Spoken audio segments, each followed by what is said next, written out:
नमस्कार, मैं श्रेया और आप देख रहे हैं खबरें बिहार। बढ़ते हैं खबरों की ओर। मुजफ्फरपुर में बनेगा वर्ल्ड क्लास खेल परिसर, एनआईटी पटना को मिली बड़ी जिम्मेदारी। बिहार में मुख्यमंत्री नीतीश कुमार सूबे में खेल को बढ़ावा देने के प्रयास में लगे हुए हैं, जिसके तहत गुरुवार को बिहार के राजगीर में राज्य खेल अकादमी और बिहार का पहला खेल विश्वविद्यालय का उद्घाटन किया गया। अब इसी कड़ी में बिहार के मुख्यमंत्री नीतीश कुमार मुजफ्फरपुर वासियों को खेल के क्षेत्र में एक बड़ी सौगात देने जा रहे हैं। मिली जानकारी के अनुसार खेल विभाग द्वारा मुजफ्फरपुर शहर में एक बड़ा खेल मैदान बनाया जाएगा। राज्य मंत्रिमंडल की तरफ से इस योजना की स्वीकृति पहले ही मिल चुकी है, जिसके लिए विभाग की तरफ से तैयारी शुरू कर दी गई है। ममता के पक्ष में उतरे तेजस्वी यादव, सियासत चमकाने बीजेपी कर रही गुंडागर्दी, बिगाड़ रही माहौल। नेता प्रतिपक्ष तेजस्वी यादव ने गुरुवार को एक बार फिर भाजपा पर पश्चिम बंगाल में सियासत चमकाने के लिए गुंडागर्दी करने का आरोप लगाया है। एक दिन पहले ही बंगाल बंद के दौरान सीएम ममता बनर्जी ने कहा था कि अगर बंगाल जला तो पूरा देश जलेगा। उन्होंने सीएम पद से इस्तीफा देने से इनकार करते हुए कहा था कि अगर इस्तीफा मांगना है तो पीएम से मांगो। ममता के इस बयान पर बिहार में तेजस्वी ने भी समर्थन किया। वहीं अब तेजस्वी ने कहा कि हम लोगों ने भी देखा पूरे बंगाल में बीजेपी कैसी गुंडागर्दी कर रही है, बाजारों में छीन झपट कर रही है। बंगाल में जो शांति का एनवायरनमेंट है उसको भाजपा के लोग भंग करना चाहते हैं। शिक्षक छात्रों के बाद अब निरीक्षण पदाधिकारियों पर चला एस सिद्धार्थ का डंडा। इस काम में भी लापरवाही तो नप जाएंगे। सरकारी स्कूलों में कई पदाधिकारी निरीक्षण के नाम पर बस खानापूर्ति करते हैं। ऐसे में जब इसकी भनक एस सिद्धार्थ को लगी तो उन्होंने पदाधिकारियों को चेतावनी दे दी है। उन्होंने कहा कि सरकारी स्कूलों में निरीक्षण के नाम पर खानापूर्ति करने वाले पदाधिकारियों और कर्मियों पर कार्रवाई की जाएगी। शिक्षा विभाग ने कहा है कि स्कूलों में निरीक्षण करने वाले पदाधिकारियों की यह जिम्मेदारी है वह वहां की कमियों को दूर कराए। कमियां दूर होने तक अनवरत प्रयास करते रहें। पटना में ट्रांसपोर्ट कंपनी की आड़ में चल रहा था प्रतिबंधित कफ सिरप बनाने का धंधा। 50 लाख का माल जब्त, 2 गिरफ्तार। राजधानी पटना में एक्साइज विभाग की बड़ी कार्रवाई हुई है, जहां ट्रांसपोर्ट कंपनी की आड़ में चलने वाले प्रतिबंधित नकली कफ सिरप के कारोबार का खुलासा एक्साइज टीम के द्वारा किया गया। इस दौरान विभाग ने कंपनी में काम कर रहे 2 कर्मियों को भी गिरफ्तार किया है, जबकि धंधे का मास्टरमाइंड फरार है, जिसकी तलाशी की जा रही है। पटना के रामकृष्ण नगर थाना क्षेत्र के जकरियापुर इलाके में अवस्थित न्यू श्री राम ट्रांसपोर्ट के कंपनी के आड़ में चलाए जा रहे नशीले कारोबार का उद्भेदन मद्य निषेध उत्पाद विभाग की टीम ने किया है। जनता सब जानती है कि केकर बाप कितना दिन जेल में रहकर आया है। तेजस्वी पर अनंत सिंह ने इस तरह बोला हमला, कहा अब की बार 8 सीट पर सिमट जाएंगे। अनंत सिंह की गुरुवार को सिविल कोर्ट में एमपी एमएलए कोर्ट में रामजन्म यादव की हत्या के मामले में पेशी हुई। इस दौरान अनंत सिंह ने कहा कि मेरा नाम देकर मुझे फंसाया गया है, कॉम्प्रोमाइज हो चुका है, कल रिहाई होगी। अनंत सिंह ने कहा मुझे न्यायालय ने इंसाफ दिया है, आगे चुनाव लड़ूंगा मजबूती के साथ, आगे नीतीश कुमार के साथ राजनीति करूंगा। अनंत सिंह ने तेजस्वी के द्वारा बिहार में अपराध की बढ़ती घटनाओं पर सरकार को घेरने के सवाल पर कहा उन लोगों पर मुझे कुछ नहीं कहना है, बेवजह बकरी की तरह बकर बकर वह लोग करते रहते हैं। तेजस्वी कोई लायक नहीं है। इंडियन ओवरसीज बैंक में 550 अप्रेंटिस भर्ती के लिए आवेदन शुरू। इंडियन ओवरसीज बैंक यानी आईओबी द्वारा देश के विभिन्न शहरों में स्थित ब्रांचों में अप्रेंटिस के रिक्त पदों पर भर्ती के लिए विज्ञापन जारी किया गया है। बैंक द्वारा बुधवार 28 अगस्त को जारी विज्ञापन के मुताबिक कुल 550 अप्रेंटिस की भर्ती की जानी है। आवेदन प्रक्रिया 28 अगस्त से शुरू हो चुकी है और उम्मीदवार निर्धारित आखिरी तारीख 10 सितंबर तक एप्लीकेशन सबमिट कर सकते हैं। ऐसे में जो उम्मीदवार इंडियन ओवरसीज बैंक में अप्रेंटिस के पदों पर भर्ती के लिए आवेदन करना चाहते हैं वे बैंक की आधिकारिक वेबसाइट से भर्ती विज्ञापन डाउनलोड कर सकते हैं। बक्सर में होगी कोका कोला की बॉटलिंग। 1235 करोड़ के प्लांट का किया गया भूमि पूजन, क्षेत्र के लोगों को मिलेगा रोजगार। बिहार में धीरे धीरे उद्योगों का आगमन बढ़ने लगा है। 1 महीना पहले नवादा में अंबुजा सीमेंट के प्लांट का भूमि पूजन किया गया था। वहीं अब बक्सर में कोका कोला बॉटलिंग प्लांट का निर्माण किया जा रहा है। गुरुवार को बक्सर के प्रखंड मुख्यालय स्थित बिहार औद्योगिक विकास प्राधिकरण की भूमि पर कोका कोला बॉटलिंग प्लांट निर्माण के लिए एसएलएमजी कंपनी के द्वारा बुधवार को भूमि पूजन की गई। वहीं प्लांट पर 1235 करोड़ का निवेश किया जाएगा। पटना सिटी स्थित पटन देवी मंदिर का 78 लाख रुपए की लागत से होगा कायाकल्प। पर्यटन विभाग ने योजनाओं को दी स्वीकृति। बिहार सरकार द्वारा पटना स्थित मां बड़ी पटन देवी जी मंदिर और पटना सिटी के पास सुविधाओं का विकास किया जाएगा। इसके लिए पर्यटन विभाग ने मां बड़ी पटन देवी मंदिर के पास पर्यटकीय सुविधाओं के निर्माण के लिए 78.83 लाख रुपए से विकास की योजना को प्रशासनिक स्वीकृति दे दिया है। पर्यटकीय सुविधाओं के विकास की योजना से अशोक राजपथ पर मंदिर का भव्य गेट, टॉयलेट कॉम्प्लेक्स और अशोक राजपथ से शेरशाह रोड में पाथवे का निर्माण किया जाएगा। ममता को अपनी जनता के प्रति भी नहीं है ममता। भाजपा के ऋतुराज सिंह ने पश्चिम बंगाल की सीएम को खूब सुनाया। भारतीय जनता पार्टी के राष्ट्रीय मंत्री ऋतुराज सिंह ने बंगाल के मुख्यमंत्री ममता बनर्जी के उस बयान की कड़ी निंदा की है जिसमें उन्होंने असम, नॉर्थ ईस्ट, उत्तर प्रदेश, बिहार, झारखंड, उड़ीसा और दिल्ली राज्य को जलाने की धमकी दी है। उनका कहना है कि ये बेहद शर्मनाक बयान है। उन्होंने ये भी कहा कि एक प्रदेश की मुख्यमंत्री दूसरे प्रदेश में हिंसा भड़काने की बात कर रही है। इससे बड़ी शर्मनाक बात और क्या हो सकती है।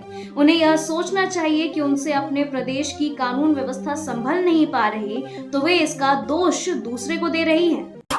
आईपीएस को दबाकर रखना चाहते हैं कुछ आईएएस। नीतीश राज में बिहार में नहीं रहना चाहते अच्छे अधिकारी। भट्टी के डीजीपी पद छोड़ने पर तेजस्वी का बड़ा दावा। नीतीश राज्य में अच्छे आईपीएस अधिकारी बिहार रहना नहीं चाहते हैं। इसका एक बड़ा कारण है कि बिहार में कुछ ऐसे आईएएस हैं जो आईपीएस को दबाकर रखना चाहते हैं। सीएम नीतीश की शासन व्यवस्था पर गुरुवार को नेता प्रतिपक्ष तेजस्वी यादव ने बड़ा हमला बोला है। उन्होंने डीजीपी आरएस भट्टी के सीआईएसएफ के डीजी बनने पर नीतीश सरकार पर निशाना साधा है। उन्होंने कहा कि एक डीजीपी की ताकत सीआईएसएफ के डीजी से कई गुना ज्यादा होती है, लेकिन बिहार के डीजीपी अपना पद छोड़कर केंद्र में जा रहे हैं। यह दिखता है कि बिहार में अच्छे आईपीएस अधिकारी रहना नहीं चाहते हैं। दुष्कर्म मामले में पुलिस का एक्शन। आरोपी के घर पर बैंड बाजा के साथ पहुंची पुलिस, चिपकाया इश्तेहार। मुजफ्फरपुर जिला में दुष्कर्म जैसी जघन्य घटना को अंजाम देकर फरार चल रहे आरोपी के घर पुलिस बैंड बाजा के साथ इश्तेहार लेकर पहुंची और ग्रामीणों के समक्ष डुगडुगी बजाते हुए उसके घर पर इश्तेहार चिपकाए। और आरोपी के परिजनों को पुलिस ने सख्त हिदायत भी दिया है कि अगर आरोपी आत्मसमर्पण नहीं करता है तो उसके घर की कुर्की जब्ती की जाएगी। बता दें कि मुजफ्फरपुर जिले के हथौड़ी थाना क्षेत्र में बीते महीने गांव के ही हथौड़ी थाना क्षेत्र के बेराई गांव के युवक ने गांव की ही एक युवती के साथ जबरन दुष्कर्म जैसी घटना को अंजाम दिया था।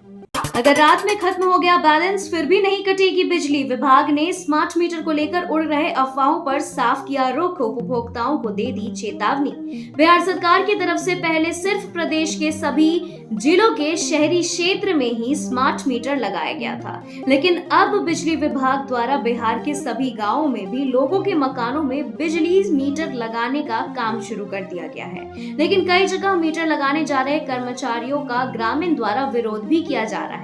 विद्युत विभाग ने साफ कर दिया है कि स्मार्ट मीटर लगाना अनिवार्य है और जो उपभोक्ता बिजली मीटर लगाने में अपनी असहमति दर्ज करेंगे और अपने मकान में मीटर नहीं लगवाने देंगे उनका बिजली कनेक्शन काट दिया जाएगा। बिहार में ऐसे कैसे होगा विकास। एनएच निर्माण के कई प्रोजेक्ट लटके, विभाग में इस वजह से फंस गया पेच।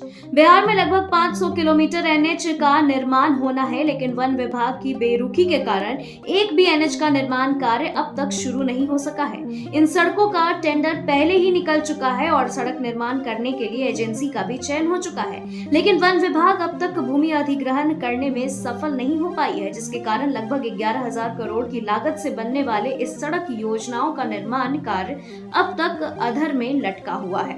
अगर वन विभाग की तरफ से शुरू में ही भूमि अधिग्रहण कर लिया जाता तो अब तक कई सड़कों पर गाड़ियां फर्राटे भर रही होती, लेकिन वन विभाग के अधिकारी अब तक कान में तेल डाल के सोए हुए हैं। गृह मंत्रालय ने बढ़ाई बिहार बीजेपी के प्रदेश अध्यक्ष दिलीप जायसवाल की सुरक्षा, मिली Y+ सिक्योरिटी। बिहार बीजेपी के नए प्रदेश अध्यक्ष को अब Y+ सिक्योरिटी दी जाएगी। उनकी सुरक्षा में अब सीआरपीएफ के जवान तैनात रहेंगे। गृह मंत्रालय की तरफ से उन्हें वीआईपी सुरक्षा मिली है। बता दें कि केंद्र सरकार ने बीजेपी नेता को Y+ सिक्योरिटी मुहैया करवाई है। बता दें कि दिलीप जायसवाल को इंटेलिजेंस ब्यूरो की थ्रेट रिपोर्ट के आधार पर गृह मंत्रालय ने ये सुरक्षा दी है। वहीं मालूम हो कि पिछले दिनों ही डिप्टी सीएम सम्राट चौधरी की जगह दिलीप जायसवाल को प्रदेश अध्यक्ष बनाया गया था। माना जा रहा है कि बिहार विधानसभा चुनाव में अन्य पिछड़ा वर्ग को साधने के लिए ये फैसला लिया गया है। वाईएसआरसीपी को बड़ा झटका, 2 राज्यसभा सांसदों और 1 एमएलसी का इस्तीफा, टीडीपी बीजेपी में जाएंगे 8 सांसद। वाईएसआरसीपी को बड़ा झटका लगा है। पार्टी के राज्यसभा सांसदों के एक के बाद एक अपनी सदस्यता छोड़ने की खबरें हैं। वाईएसआरसीपी के सांसद डॉक्टर बिदा मस्तान राव जाधव और वेंकटरामन राव मोपी देवी के गुरुवार को राज्यसभा की सदस्यता से इस्तीफा देने के बाद यह बातें सामने आ रही है। उपराष्ट्रपति और राज्यसभा के सभापति जगदीप धनखड़ ने उनका इस्तीफा स्वीकार कर लिया है। वहीं वेंकटरमना ने वाईएसआरसीपी पार्टी छोड़ने की पुष्टि की है। उनका राज्यसभा कार्यकाल जून 2026 तक है। वहीं सूत्रों ने बताया कि उद्योगपति और राज्यसभा सदस्य बिदा मस्तान राव ने भी पार्टी छोड़ने का फैसला किया है। लोजपा रामविलास ने जमुई सांसद अरुण भारती और समस्तीपुर सांसद शांभवी चौधरी को सौंपी बड़ी जिम्मेवारी, उत्तर प्रदेश का बनाया प्रभारी और सह प्रभारी। लोक जनशक्ति पार्टी रामविलास की ओर से पार्टी के राष्ट्रीय अध्यक्ष एवं केंद्रीय मंत्री चिराग पासवान के आदेश पर जमुई सांसद अरुण भारती और समस्तीपुर की सांसद शांभवी चौधरी को बड़ी जिम्मेवारी दी गई है। पार्टी की ओर से अरुण भारती को उत्तर प्रदेश के लिए प्रभारी और शांभवी चौधरी को सह प्रभारी नियुक्त किया गया है। बताते चले कि पिछले दिनों रांची में लोजपा रामविलास के कार्यकारिणी की बैठक आयोजित की गई थी, जिसमें केंद्रीय मंत्री चिराग पासवान ने कहा कि उनकी पार्टी झारखंड में विधानसभा चुनाव लड़ने के लिए इच्छुक है, ताकि आदिवासी बहुल राज्य में अपना समर्थन आधार मजबूत किया जा सके। रेप के आरोपी को पकड़ने आई दिल्ली पुलिस, गलत घर में घुस गई, गुस्साए लोगों ने बना लिया बंधक, जमकर हुआ बवाल। पूर्णिया जिले में दुष्कर्म के मामले में आरोपी को पकड़ने आई दिल्ली पुलिस को ग्रामीणों ने बंधक बना लिया। इस दौरान पुलिस वालों की किसी बात को ग्रामीण सुनने को तैयार नहीं थे। ग्रामीणों का कहना था कि पुलिस के पास गिरफ्तारी वारंट तक नहीं था, फिर भी वह गिरफ्तारी के लिए घर में घुस गए। बाद में स्थानीय पुलिस जब गाँव पहुंची तो बंधक बनाए दिल्ली पुलिस को ग्रामीण छोड़ने के लिए तैयार हुए। पूर्णिया सांसद पप्पू यादव ने पूर्व मध्य रेलवे की जीएम और समस्तीपुर डीआरएम से की मुलाकात, वॉशिंग पिट के निर्माण सहित कई मांगों को लेकर सौंपा ज्ञापन। पूर्णिया कोर्ट स्टेशन पर आज सांसद पप्पू यादव ने पूर्व मध्य रेलवे के महाप्रबंधक छत्रसाल सिंह और समस्तीपुर के डीआरएम विनय श्रीवास्तव से मुलाकात कर पूर्णिया कोर्ट स्टेशन में वर्तमान समय में मूलभूत सुविधाओं की आवश्यकता पर एक स्मारक पत्र दिया है। इस मौके पर उन्होंने कोर्ट स्टेशन में वॉशिंग पिट निर्माण के साथ साथ 3 मुख्य रेल लाइन निर्माण को लेकर के भी अपनी बातें रखी हैं। पत्रकारों से बात करते हुए पूर्व मध्य रेलवे के महाप्रबंधक छत्रसाल सिंह ने कहा कि पूर्णिया सांसद द्वारा कई महत्वपूर्ण मांगे रखी गई है, जिस पर गंभीरता से विचार की जाएगी। सीएम नीतीश ने राजगीर में राज्य खेल अकादमी और बिहार खेल विश्वविद्यालय का किया उद्घाटन। खिलाड़ियों को मिलेगी कई सुविधाएं। बिहार में खेलों को नई ऊंचाइयों पर ले जाने की दिशा में एक ऐतिहासिक कदम उठाया गया है। राज्य सरकार द्वारा राजगीर में 750 करोड़ रुपए की लागत से एक अत्याधुनिक राज्य खेल अकादमी और बिहार खेल विश्वविद्यालय का निर्माण कराया गया है, जो जल्द ही देश के शीर्ष खेल केंद्रों में शुमार होगा। गुरुवार को अंतर्राष्ट्रीय खेल दिवस के मौके पर मुख्यमंत्री नीतीश कुमार ने इसका उद्घाटन किया। सूरत सोनी हत्याकांड को लेकर भारतीय विश्वकर्मा महासंघ ने निकाला जन आक्रोश मार्च, कहा नहीं हुई कार्रवाई तो होगा चक्का जाम। सासाराम में विगत दिनों हुए विश्वकर्मा समाज के स्वर्णकार सूरज कुमार सोनी के निर्मम हत्या के विरोध में गुरुवार को भारतीय विश्वकर्मा महासंघ ने आक्रोश मार्च निकाला है। यह मार्च स्थानीय कुशवाहा सभा भवन से शुरू होकर जिला समाहरणालय के पास जाकर जन सैलाब में परिवर्तित हो गया। इस जन आक्रोश मार्च में सैकड़ों विश्वकर्मा वंशजों ने मिलकर सूरज सोनी को न्याय दिलाने के लिए अपनी आवाज उठाई है। लोगों ने हाथों में तख्ती और बोर्ड लिए सूरज सोनी को न्याय दिलाने की मांग करते दिखे हैं। पटना हाईकोर्ट में नगर पालिका संशोधन एक्ट पर सुनवाई शुरू, कानून पर राज्य सरकार से स्थिति स्पष्ट करने को कहा। पटना हाईकोर्ट ने पटना की मेयर सीता साहू व अन्य द्वारा राज्य सरकार द्वारा बिहार नगर पालिका कानून 2024 में हुए संशोधनों को चुनौती देने वाली याचिकाओं पर सुनवाई की है। चीफ जस्टिस केवी चंद्रन की खंडपीठ ने इन याचिकाओं पर सुनवाई करते हुए राज्य सरकार को स्थिति स्पष्ट करने का निर्देश दिया। इस मामलों पर अगली सुनवाई जो है वो 3 अक्टूबर 2024 का तिथि तय किया गया है। बिहार प्रशासनिक सेवा के 10 अफसर पटना समाहरणालय में प्रतिनियुक्त 1 सितंबर को करेंगे यह काम। बिहार प्रशासनिक सेवा के 10 अधिकारियों का डेप्यूटेशन किया गया है। इस संबंध में सामान्य प्रशासन विभाग ने आदेश जारी कर दिया है। इन सभी अधिकारियों को यूपीएससी द्वारा आयोजित सीडीएस परीक्षा को लेकर पटना समाहरणालय में प्रतिनियुक्त किया गया है। यह परीक्षा 1 सितंबर को आयोजित की गई है। परीक्षा के सफल संचालन को लेकर इन अधिकारियों की प्रतिनियुक्ति की गई है। ऊर्जा मंत्री विजेंद्र यादव ने बक्सर थर्मल पावर प्लांट की प्रगति को लेकर की समीक्षा बैठक। दिसंबर 2024 तक कमीशन करने का दिया निर्देश। ऊर्जा योजना एवं विकास मंत्री ने वरीय विभागीय अधिकारियों के साथ बक्सर थर्मल पावर प्लांट की प्रगति की समीक्षा करते हुए सतलज जल विद्युत निगम लिमिटेड की टीम के साथ एक महत्वपूर्ण बैठक की है। इस बैठक के दौरान ऊर्जा मंत्री ने निर्देश दिया कि बक्सर थर्मल प्लांट की 660 मेगावाट क्षमता की पहली यूनिट को दिसंबर 2024 तक कमीशन किया जाए। बता दें कि इस दौरान ऊर्जा मंत्री ने बक्सर थर्मल प्लांट की दूसरी 660 मेगावाट क्षमता यूनिट को भी जल्द से जल्द पूरा करने के लिए निर्देश दिया है। आपके काम की खबर, 5 दिनों तक बंद रहेगा पासपोर्ट आवेदन ऑनलाइन पोर्टल, नहीं होगा कोई कामकाज, ये है वजह। अगर पासपोर्ट आवेदन कर रहे हैं तो ऐसे आवेदकों के लिए अगले 5 दिनों तक बड़ी परेशानी होने वाली है। नरेंद्र मोदी सरकार ने घोषणा की है कि पासपोर्ट आवेदन के लिए ऑनलाइन पोर्टल अगले 5 दिनों तक बंद रहेगा। यह रखरखाव अभ्यास के कारण है और इस दौरान कोई नई अपॉइंटमेंट शेड्यूल नहीं की जा सकती है और पहले की गई अपॉइंटमेंट को पुनर्निर्धारित किया जाएगा। और पासपोर्ट सेवा पोर्टल पर संदेश में लिखा गया है कि पासपोर्ट सेवा पोर्टल 29 अगस्त 2024 गुरुवार 8 बजे से लेकर के 2 सितंबर 2024 सोमवार 6 बजे तक तकनीकी रखरखाव की वजह से बंद रहेगा। अपराधियों के तांडव के आगे विधायक भी नहीं सुरक्षित। पटना में एमएलए पत्नी हुई लूट की शिकार।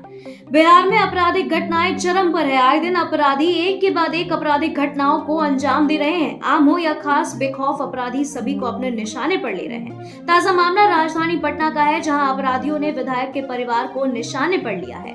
अपराधियों ने जहानाबाद के राजद विधायक सुदय यादव की पत्नी के साथ लूट की घटना को अंजाम दिया। घटना पटना के सचिवालय थाना क्षेत्र स्थित अटल पथ इलाके का है, जहां विधायक सुदय यादव की पत्नी के साथ बाइक सवार अपराधियों ने बड़ी लूट की घटना को अंजाम दे दिया है। खबरों के सिलसिलों में फिलहाल इतना ही। बने रहे खबरें बिहार के साथ। नमस्कार।